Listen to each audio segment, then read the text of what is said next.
मालिक, आज मेरे बेटे की तबीयत ज्यादा खराब है। कृपा कर मुझे 200 रुपए दे दीजिए। मैं आपके यहाँ पर काम करके आपके सारे पैसे चुका दूंगा।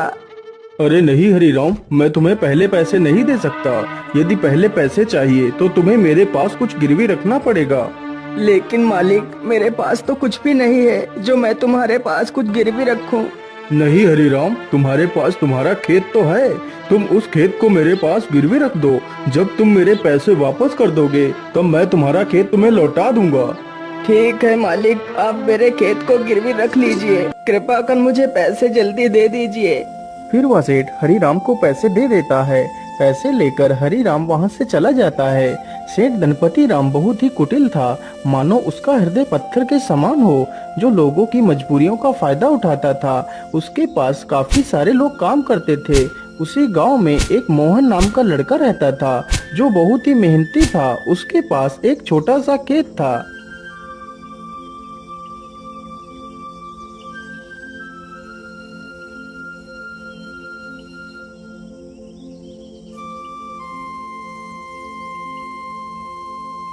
अरे मोहन बेटा, जरा पानी वानी तो पी लो। तुम तो कितनी मेहनत करते हो।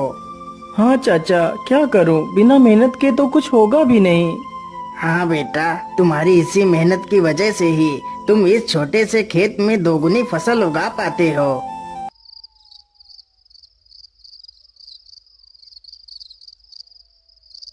मोहन अपने बूढ़े माता पिता के साथ ही रहता था। मोहन के पिता की तबीयत हमेशा खराब ही रहती थी। घर की सारी जिम्मेदारियां मोहन के कंधों पर ही थी। पिताजी, आज तो आपकी दवाई खत्म हो गई है। कोई बात नहीं बेटा, तुम कल मेरे लिए दवाई ले आना।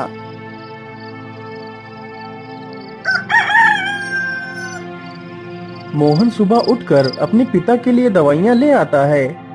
माँ, मैं पिताजी के लिए दवाई ले आया हूँ। आप पिताजी को दवाइयाँ समय से खिला देना।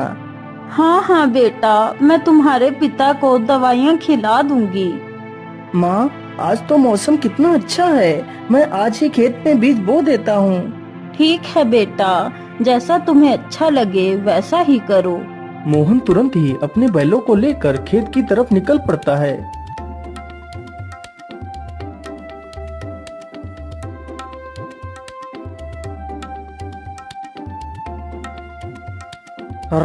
चल चल चल चल चल, आज हमें इस खेत को जोतना है और इसमें बीज बोना है।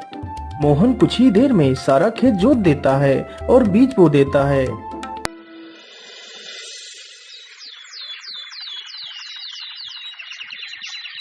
कुछ ही दिनों में खेत में बहुत अच्छी फसल तैयार होती है। अरे मोहन भाई, हर बार की तरह इस बार भी आपके खेत में कितनी अच्छी फसल तैयार हुई है। हाँ मदन भैया, यह सब ऊपर वाले का ही आशीर्वाद है, जो हर बार मेरे खेत में इतनी अच्छी फसल होती है।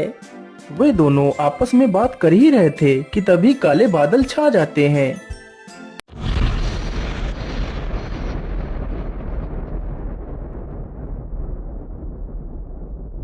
अरे मोहन भाई, यह अचानक से काले बादल कहाँ से आ गए? मुझे लगता है आज तो कितनी जोर का तूफान आने वाला है। चलो जल्दी से घर चलते हैं। अरे मदन भाई, ठीक ठीक बोलो। यदि तूफान आ गया तो हमारी सारी फसलें बर्बाद हो जाएंगी। वे दोनों इतनी बात कर ही रहे थे कि तभी जोर जोर से हवाएं चलने लगती हैं और हवाओं के साथ जोर की बारिश आ जाती है। अरे ये क्या हो गया? ये तो बहुत जोर की बारिश आ गई। अरे मोहन भाई, यहाँ से जल्दी चलो, नहीं तो हम लोग भीग जाएंगे। दोनों जल्दी से एक बड़े से पेड़ के नीचे जाकर खड़े हो जाते हैं। मदन भाई, यदि ऐसे ही बारिश होती रही तो हमारी सारी फसलें बर्बाद हो जाएंगी।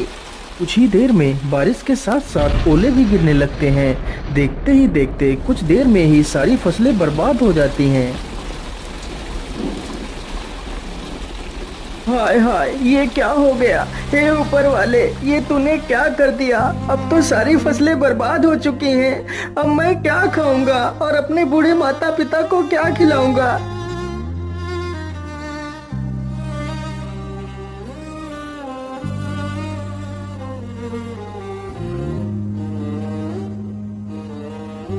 बेटा, तुम चिंता मत करो, ईश्वर पर भरोसा रखो, सब कुछ ठीक हो जाएगा। नहीं पिताजी, अब कुछ भी ठीक नहीं होगा। हमारी सारी फसलें तो नष्ट हो चुकी हैं। अब हम क्या करेंगे पिताजी? बेटा, तुम चिंता मत करो। तुम कल ही सेठ धनपति राम के घर चले जाना। वह तुम्हें काम पर जरूर रख लेंगे।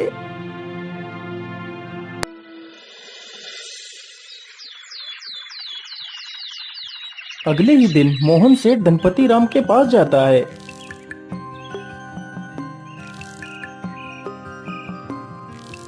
सेठ जी, मैं बहुत परेशानी में हूँ। कृपा कर मुझे किसी काम पर रख लीजिए। मोहन सेठ को अपनी सारी कहानी सुनाता है। सेठ जानता था कि मोहन बहुत मेहनती इंसान है। वह कम खेत में ही दोगुनी फसल उगा लेता है। यदि वह मोहन को काम पर रख लेगा तो उसे दोगुना फायदा होगा, लेकिन सेठ उसकी मजबूरी का फायदा उठाना चाहता था। हाँ हाँ मोहन, मैं तुम्हें काम पर तो रख लेता, लेकिन मेरे पास अभी तुम्हारे लिए कोई काम नहीं है। तुम अभी अपने घर वापस लौट जाओ। जब मेरे पास काम होगा तो मैं तुम्हें बुला लूंगा। नहीं नहीं सेठ जी, आप तो मेरी मजबूरी जानते हैं। यदि मुझे काम नहीं मिला तो मेरे माता पिता भूखों मर जाएंगे। मुझ पर तरस खाइए सेठ जी, मुझे काम पर रख लीजिए। अरे वाह वाह, जैसा मैंने सोचा था बिल्कुल वैसा ही हो रहा है। यही अच्छा मौका है इससे कम पैसे में ज्यादा काम करवाने का। अच्छा अच्छा ठीक है, मैं तुम्हें काम पर तो रख सकता हूँ, लेकिन मैं वैसे तो सारे मजदूरों को 300 रुपए देता हूँ, लेकिन मैं तुम्हें सिर्फ 200 रुपए दूंगा। यदि मंजूर है तो बोलो। हे भगवान, क्या करूं? यहाँ पर काम करने के अलावा तो मेरे पास दूसरा कोई रास्ता भी नहीं है। ठीक है सेठ जी, मैं 200 रुपए में ही काम कर लूंगा। मोहन अगले दिन से ही सेठ के घर काम करने लगता है। इसी प्रकार मोहन को काम करते करते पूरा 2 महीना गुजर जाता है। मोहन ने सेठ के खेत में दोगुनी फसल उगा दी। यह देखकर सेठ बहुत खुश हो जाता है। अरे वाह, मोहन ने तो इस बार कितनी अच्छी फसल उगाई है। वैसे अब तो मोहन का कोई काम भी नहीं है। मैं ऐसा करता हूँ, इसे आज की मजदूरी देकर काम से निकाल देता हूँ और इसकी 2 महीने की मजदूरी भी नहीं दूंगा। अरे मोहन, ये लो तुम्हारी आज की मजदूरी। अब तुम्हें कल से काम पर आने की कोई आवश्यकता नहीं है। लेकिन सेठ जी, आप अचानक से मुझे काम से क्यों निकाल रहे हैं? क्या मुझसे कोई गलती हो गई मालिक? नहीं मोहन, तुमसे कोई गलती नहीं हुई है।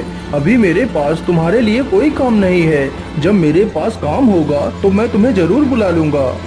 लेकिन मालिक, यदि आप मुझे काम से निकाल देंगे तो मैं भूखों मर जाऊंगा।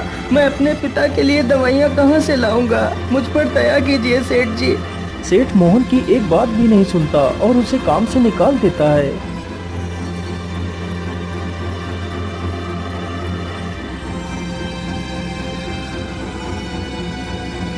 अरे बेटा, आज तुम खाली हाथ ही आए हो।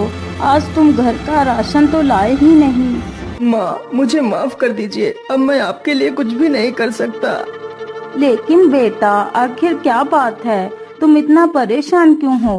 फिर मोहन सारी कहानी अपनी माता को सुनाता है। अब आप ही बताइए माँ, मैं क्या करूँ? कहाँ काम करूँ? किसके सामने हाथ फैलाऊं? बेटा, तुम परेशान मत हो। हम लोग आज पानी पीकर ही सो जाएंगे। वैसे भी मुझे तो भूख नहीं लगी है। और बेटा, तुम हार मत मानो। तुम कल फिर से सेठ के पास जाना। हो सकता है सेठ तुम्हें काम पर रख ले।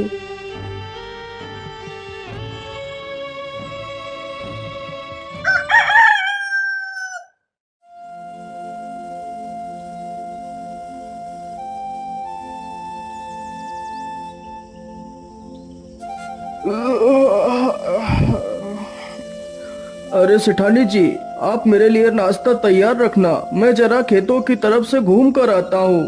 ठीक है, आप आराम से जाइए। तब तक मैं आपके लिए नाश्ता तैयार कर दूंगी। इतना सुनकर सेठ वहाँ से चल पड़ता है। तभी देखता है कि मोहन उसके घर के बाहर ही खड़ा है। अरे मोहन, तू इतनी सुबह सुबह यहाँ क्या कर रहा है? मालिक, मैं आपके पास ही आया था। यदि मुझसे कोई भूल हो गई हो तो उसे क्षमा कर दीजिए मालिक, लेकिन मुझे काम पर रख लीजिए। अरे मोहन, तू तो कितना बेशर्म है। मैंने तुझे कितनी बार मना किया है कि मेरे पास कोई काम नहीं है, फिर भी तू मेरे पास चला आता है। क्या तेरे अंदर कोई शर्म लिहाज नहीं है? मालिक, मुझे शर्म तो आती है, लेकिन जब मैं अपने बूढ़े माता पिता को पानी पीकर सोता हुआ देखता हूँ तो मुझे यह अपमान कुछ भी नहीं लगता। लेकिन मैं तुझे कोई काम नहीं दे सकता, चल भाग यहाँ से। इसी प्रकार कई दिन गुजर जाते हैं। सेठ मोहन को भला बुरा कहकर भगा देता है, लेकिन सुबह होते ही मोहन फिर से काम मांगने के लिए सेठ के घर पहुंच जाता है। लेकिन मैं तुझे कोई काम नहीं दे सकता, चल भाग यहाँ से। हे भगवान, मैं तो इस मोहन के बच्चे से परेशान हो गया हूँ, लेकिन यह तो सुधरने का नाम ही नहीं ले रहा।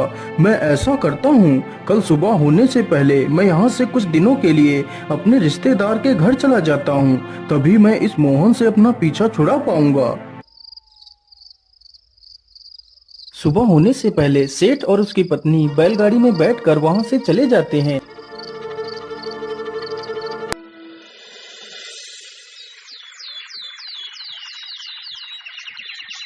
उधर मोहन रोज की तरह फिर से सेठ के घर आता है तो देखता है, अरे ये क्या, आज तो सेठ के घर ताला लगा हुआ है।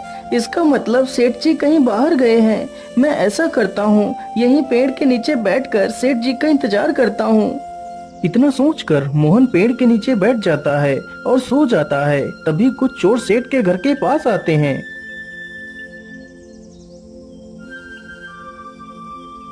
अरे लल्लन, आज तो यह दुष्ट सेठ है भी नहीं।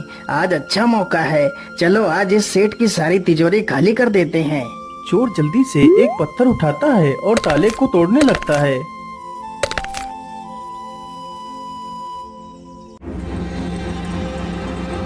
अरे ये शोर कैसा, ये कौन है? मुझे लगता है ये तो कोई चोर है। अरे रुक जाओ, तुम लोग ये क्या कर रहे हो? तुम सेठ के घर का ताला क्यों तोड़ रहे हो? अरे बेवकूफ, तुझे दिखाई नहीं देता? हम लोग चोर हैं और यह ताला हम लोग चोरी करने के लिए ही तोड़ रहे हैं। चल भाग जा यहाँ से। अरे नहीं नहीं, मेरे रहते हुए मैं तुम लोगों को चोरी नहीं करने दूंगा। अच्छा, तो तू हमें चोरी करने से रोकेगा? रुक, हम तुझे अभी मजा चखाते हैं।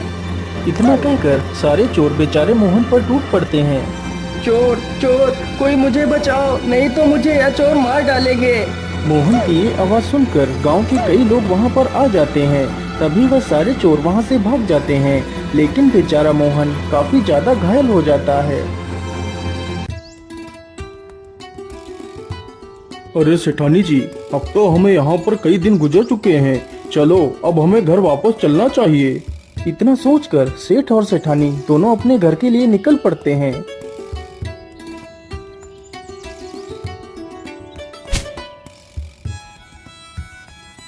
अरे वाह, जैसा मैंने सोचा था बिल्कुल वैसा ही हुआ। अब तो मोहन से मेरा पीछा छूट गया। लेकिन ऐसा कैसे हो सकता है? मोहन आज भी नहीं आया। मोहन इतनी जल्दी हार मानने वालों में से नहीं है। फिर वह आया क्यों नहीं? कहीं वह किसी मुसीबत में तो नहीं पड़ गया? चलो चलकर देखता हूँ। इतना सोचकर सेठ गांव की तरफ निकल जाता है। अरे मदन भाई, मोहन कहीं दिखाई नहीं दे रहा, वह कहाँ गया है? अरे सेठ जी, मैं तुम्हें क्या बताऊं, आप तो बर्बाद होने से बाल बाल बच गए। क्या मतलब? मैं कुछ समझा नहीं, तुम क्या कहना चाहते हो? फिर मदन सारी कहानी सेठ को सुनाता है। ये सुनकर सेठ के पैरों तले जमीन खिसक जाती है। सेठ जी, मोहन बहुत नेक दिल इंसान है। उसने आज तक किसी का बुरा नहीं किया है। कृपा कर आप उसे अपने पास रख लीजिए। नहीं मदन, मुझसे बहुत बड़ी गलती हो गई है। मुझे जल्दी से मोहन के घर ले चलो। सेठ जैसे ही मोहन के घर पहुंचता है तो देखता है मोहन घायल अवस्था में चारपाई पर पड़ा है। मोहन, मुझे माफ कर दो, मैंने तुम्हें बहुत तकलीफ दी। जिस इंसान को मुझे अपने गले लगाना चाहिए था, मैंने उसे ही तकलीफ दी। हो सके तो मुझे माफ कर देना मोहन। नहीं सेठ जी, आप माफी क्यों मांग रहे हैं? ये तो मेरा फर्ज था। मोहन, तुम कल से मेरे पास आ जाना, मैं तुम्हें अपना विशेष अधिकारी बनाऊंगा। फिर सेठ तुरंत ही मोहन की माँ को 500 रुपए दे देता है और अगले ही दिन से सेठ मोहन को अपना विशेष अधिकारी बना लेता है।